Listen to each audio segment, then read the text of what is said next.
All right, let's get started. This next session is sorry about that, I'm kidding.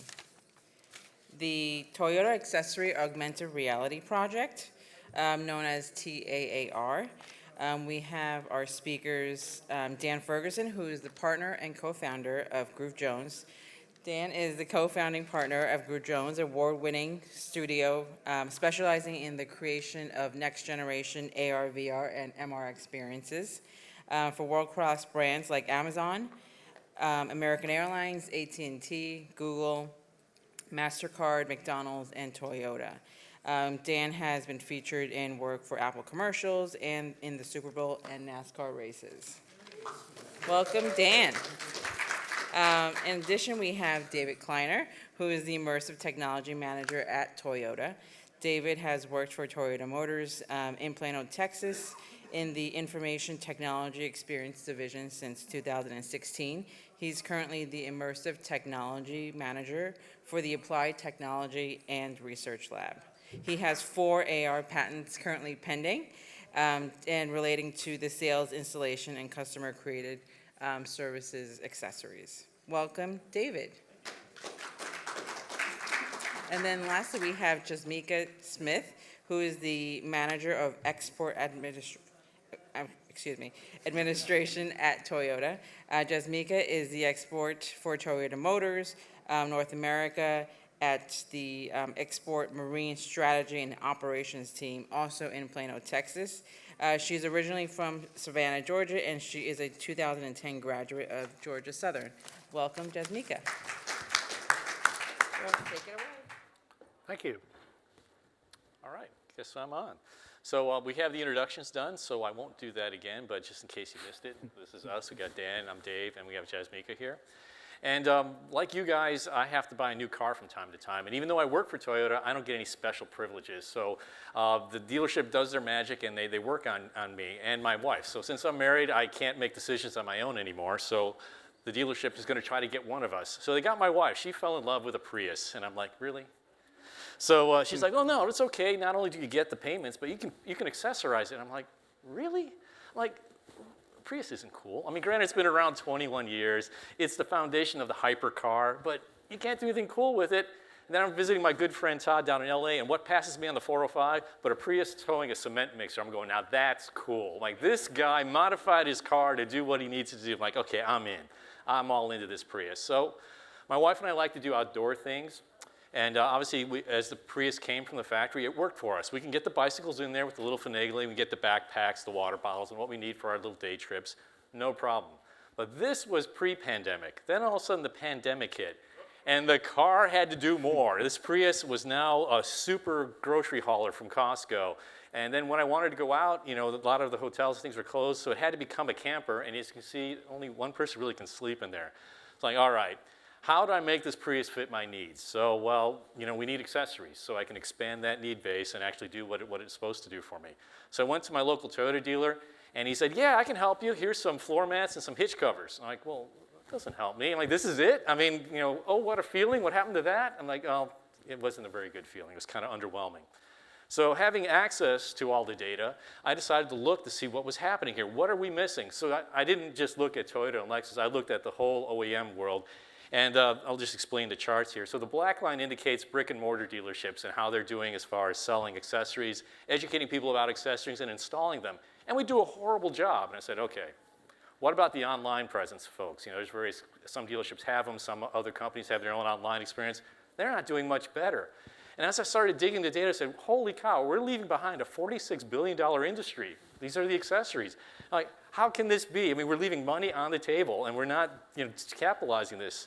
So I turned to my friend Jazz and said, Jazz, help me. What am I missing here? Why can't I accessorize my Prius, and, you know, what's going on? So take it away. Even that Prius.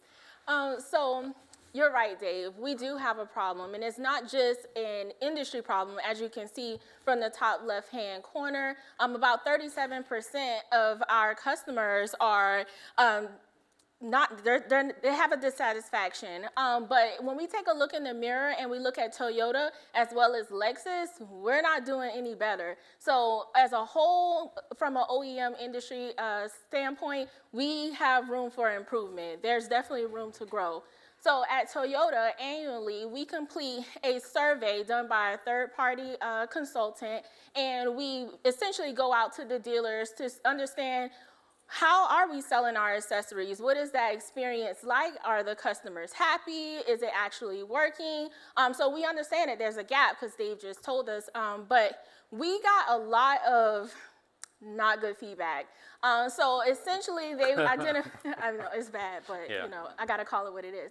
So essentially we identified 3 top areas that need improvement. The first of which being the website. So we have customers that go to our website and there are no photos. The ease of accessibility is little to none. It's very difficult to assess the offerings that we have for our accessories. The second is the point of purchase material. So where are we offering our customers the ability to purchase these? If the website is failing us and we're not able to give them brochures or photos or even like the actual product, how do we expect to improve in the sales of our accessories?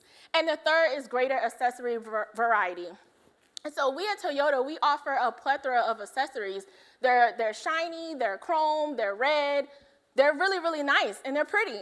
But we don't actually display those to the customers. So we're asking them to spend an extra $3, $4, $5 grand for for example, a TRD package, but sometimes those parts, you have to get on your hands and knees even to even be able to see those parts. So how do we expect the customer to follow suit? So then, when we dug into the actual raw data, we wanted to hear the voice of the customer. How satisfied are they? Or is what they're saying matching exactly what the data is showing? So what you can see from the top right-hand corner, these are direct quotes from our dealer managers.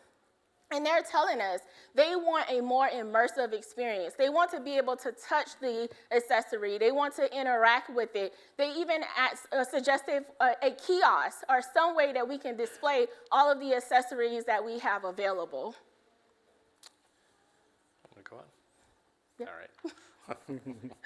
All right, so Dave, I know you have a special place in your heart for that Prius, but nobody wants a Prius. It's not a cool car. Well, the AV guy has a Prius. Be cool. Yeah. I'm sorry, AV guy. Priuses are not cool. You won't be driving down the 405 pulling your cement truck. There are other options for that. So sorry to put a pin in that balloon. But as you can see from our graph, the money is in pickup trucks. So for the purposes of this Kaizen, we honed in on the sale of the Tacoma truck. Woo! Tacomas out there? Who's driving a Tacoma? All right. Go to the next one. Sure.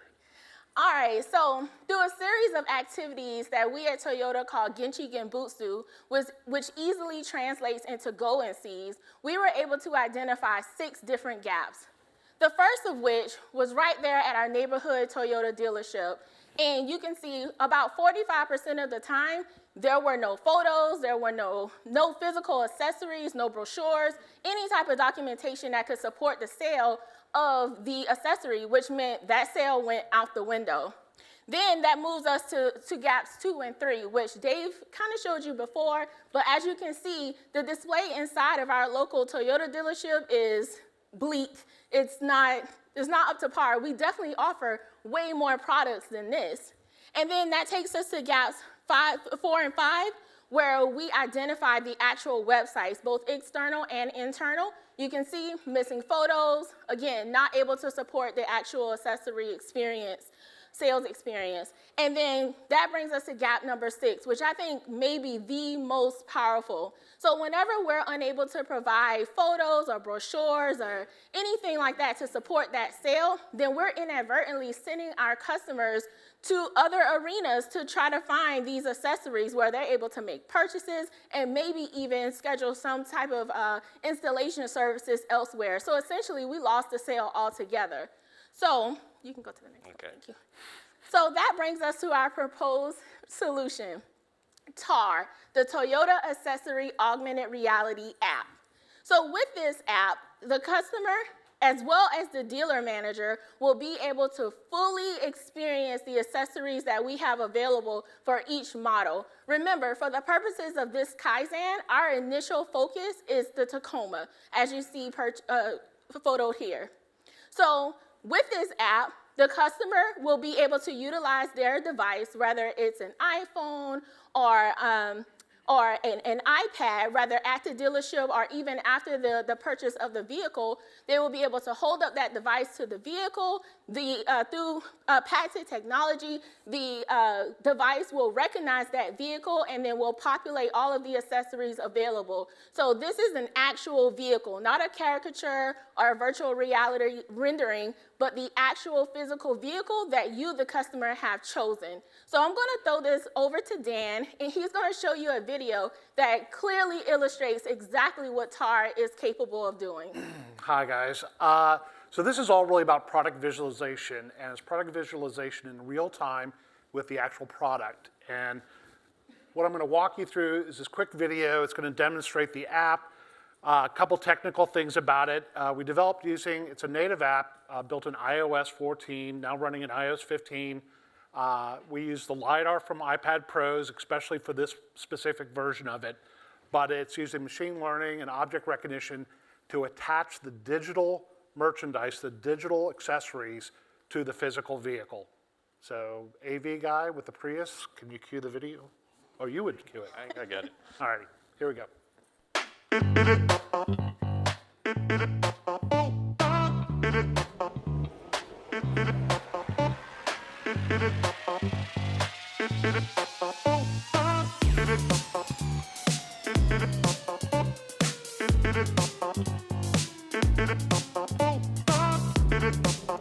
The app is also tied to the purchasing system and the inventory system, so it's a full functioning setup.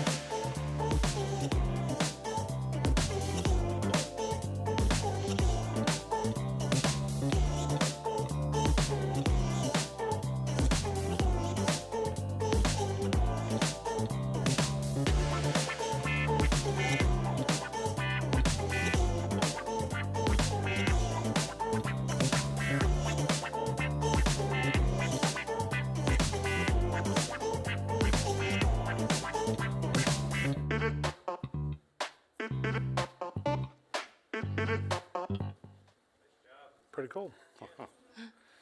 So, as you can see, we kind of upped the bar a bit here, but this was in response not only to the customer feedbacks we had received and the dealership feedback received, but also in the COVID. COVID really highlighted that OEMs really haven't been focusing on selling the vehicle beyond the initial sale. They focus on building the vehicle, financing the vehicle, even delivering it, but not on how to accessorize it for later use. And really, there's just been a limited focus on accessories, and it's a large market there, and we're basically driving away our business to other folks. So, I want to kind of partner with other OEMs to solve this problem. Granted, we're sitting on a number of patents, but I'd rather work as a team as opposed to going out there individually trying to solve this problem. And Jazz, last time I checked, monster truck trumps Tacoma. Okay, so I need those accessories. And then for my camping needs, obviously someone else found some accessories there too. So guys, it's not over for the Prius yet. Unless, of course, your Uber or Lyft driver shows up in this, it's the last ride you're taking, so I wouldn't do that. But thank you for your time. We're open for questions, so let's hear them. Thank you. Thanks. Sure. So I was in the car business, and first question I would have been asking you guys is, have you been looking at the profit margins that the dealers are getting from outside sources to sell accessories to their vehicles?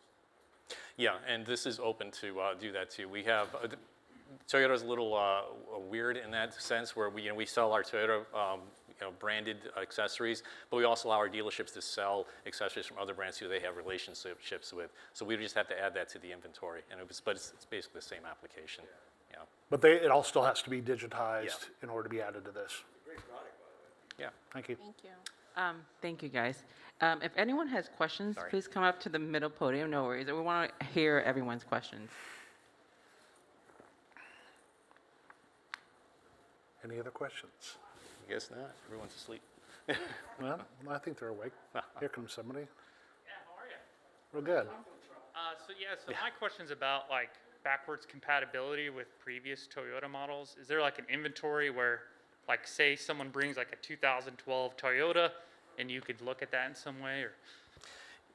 Yeah. Obviously, we're going to have to draw a poverty line. We'll say we're only go backwards so far. Yeah. That's what's going to have to be. So we haven't decided where that poverty line is yet. Okay. Yeah, thanks. Yeah, this is very complicated stuff, but it's definitely the future to do any kind of merchandising like this.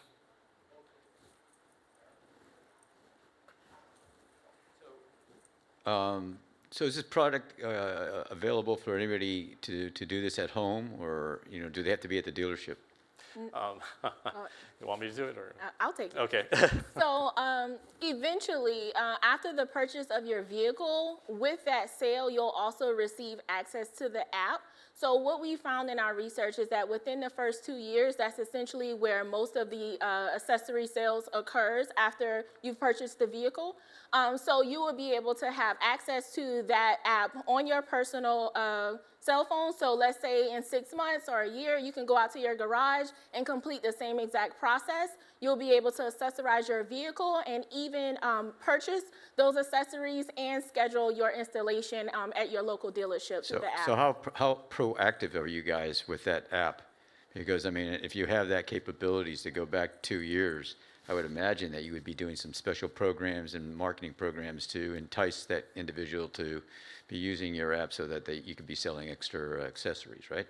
Yeah, we just haven't gotten there yet. We just prototyped this at 3 dealerships throughout the country. We got the feedback to see how usable the app was, and then so that would be the next step, is to do a full-blown deployment.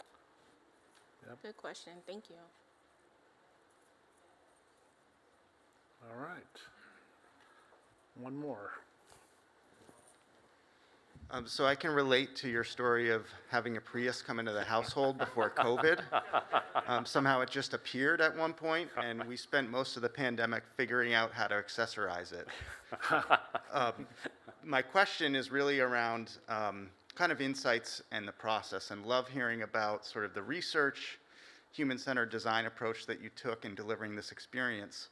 What were some of the biggest challenges in bringing this to life and deploying it in the market? Want me to talk technical? Yeah, let's start with the technical side, yeah. So we had to measure and digitize all the vehicles that we were focused in on. And so we obviously focused on 1 or 2 vehicles initially, and then we had to digitize the accessories. So part of that whole plan was we have to build a proof of concept to show that the technology works. Once the technology was nailed, then we had to deploy it out to the field, out to certain dealerships to do field testing with them to make sure that the purchasing process works. So there's a lot of moving parts to it. It is still, we're still in the early stages of a mass national rollout or anything like that. So that's all happening right now. But, I think for what we've shown right now is really to kind of show what's happening, what's available. It's right there. Yeah, our number one concern was usability. So if we put this in the dealer's hand or someone on the dealership's team's hand, they have to be able to use it easily without a massive instruction. And then when Jazz was saying, if we roll this out to the public, it really has to be user-friendly. So that's what we're really concerned about. That'll probably be more work than the actual development. Yeah. Yeah. Thank you. Yep. Sure. Thank you. Thank you. Yep. So you pick, Yeah, here, we got one more. He beat you to it. Then you can go. Sorry, I'm a bit on the tall side, so I'm going to pick this up. Okay, you guys were talking about leaving money on the table. Yeah. When you're deploying this out to the public, how are you guys going to solve for the hundreds of millions of Android users that probably don't have a phone with a LiDAR scanner on it? What's the overall plan for that?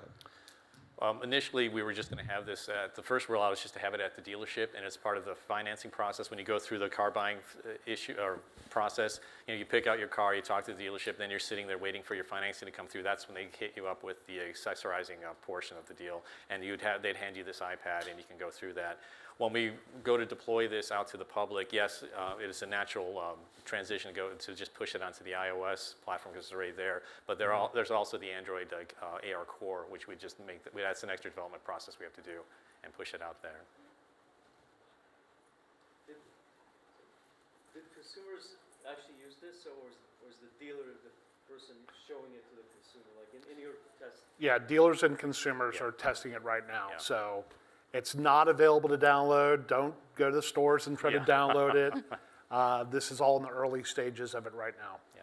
Right, yeah. Yeah.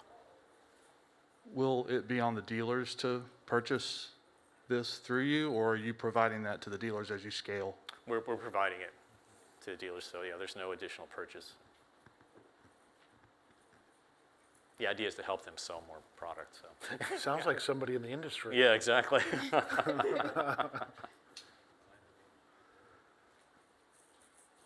What was your timeline from you saw the problem to deploying and testing in 3 dealerships? I think we started with an initial 12-week sprint. We had the first working prototype, and then we had to work through the various bureaucratic layers to get it out to the dealerships. That actually took longer working through the bureaucracy. Yeah, it was really quick development, so maybe another, Yeah, I'd had say 3 another- to 4 months, we had the early Yeah. prototypes going. But I think really getting all the polish, because we went through a couple different UI and UX experiences around it. I think in the whole, it was about 6 months. yeah, That's fast. Yeah. they're good. Yeah, I mean, that's also why we focused on iOS only, because we wanted to prove it. Toyota's a very large company. Luckily, they do use a lot of iOS products, so that was something we knew that the dealerships would have within their locations, and so that's one reason why we kind of steered down that path as well. Yeah. I appreciate the effort that went into this. We worked with a different car manufacturer on something similar, and minor changes from one car to another, like in the trim, it totally Yep. off the AM. Oh, yeah. Yep. So to even just do it on one car is a huge achievement. Well, and even with these trucks right now, you've got long and short beds, and there's all kinds of, even within that one brand. So it's very complex, but And that's something that was kind of hidden here. There's actually the machine learning there. It's actually detecting the cab and bed length combination. And then once it recognizes, Yeah. it's saying these are the accessories for this vehicle, as opposed to you going through a catalog of yep. parts. So there's some smart technologies in there. So it is kind of pre-screening a lot of that information. So then when I do display what's available, it's really what's only available for that. But the great thing is, I mean, truly, when we first kind of stumbled into this problem, it is so apparent that it's an issue out there. Yeah. Yeah. Visualizing product is tough in any industry, and especially when you go to the retail local, dealership level, and they don't have materials. And so when we really kind of dug into it, we're like, oh my gosh, it's going to be a huge task to take on. Yeah, because I was shocked as a tech at how many different trim combinations. Oh, yeah. The math on it is Yeah. like, what, this car is available in 100 different? Yep. Wow. So it is, but it does have a lot of value to the consumer because they don't have to stock all those. Right. Yeah, it actually decreases the cost of the dealership because he doesn't have to maintain a showroom with a full inventory of accessories and options, yeah. So you talked about this obviously primarily as a sales tool, but since it will be in the hands of the consumers that own your vehicles, have you thought about additionally making it a support and service type of tool as well? Triage issues maybe that they're having with their vehicle before bringing it in, things of that nature. Those have been other projects. So we haven't come up with a unified plan. Right now, there's some debate on how we're going to do that. So if we're going to set out like one app for your vehicle, or if you're going to have, as you need it. So if you need to do a troubleshoot or an owner's manual, just say, oh, I need to download the owner's manual or a troubleshooting guide. That we're still working on that. So Big Toyota has to decide that. Yeah. Yeah. Got it. We are out of time, but Okay. Cool. thank you so much for Thank you, everybody. speakers. Dan, David, Jazmieka. Thank you.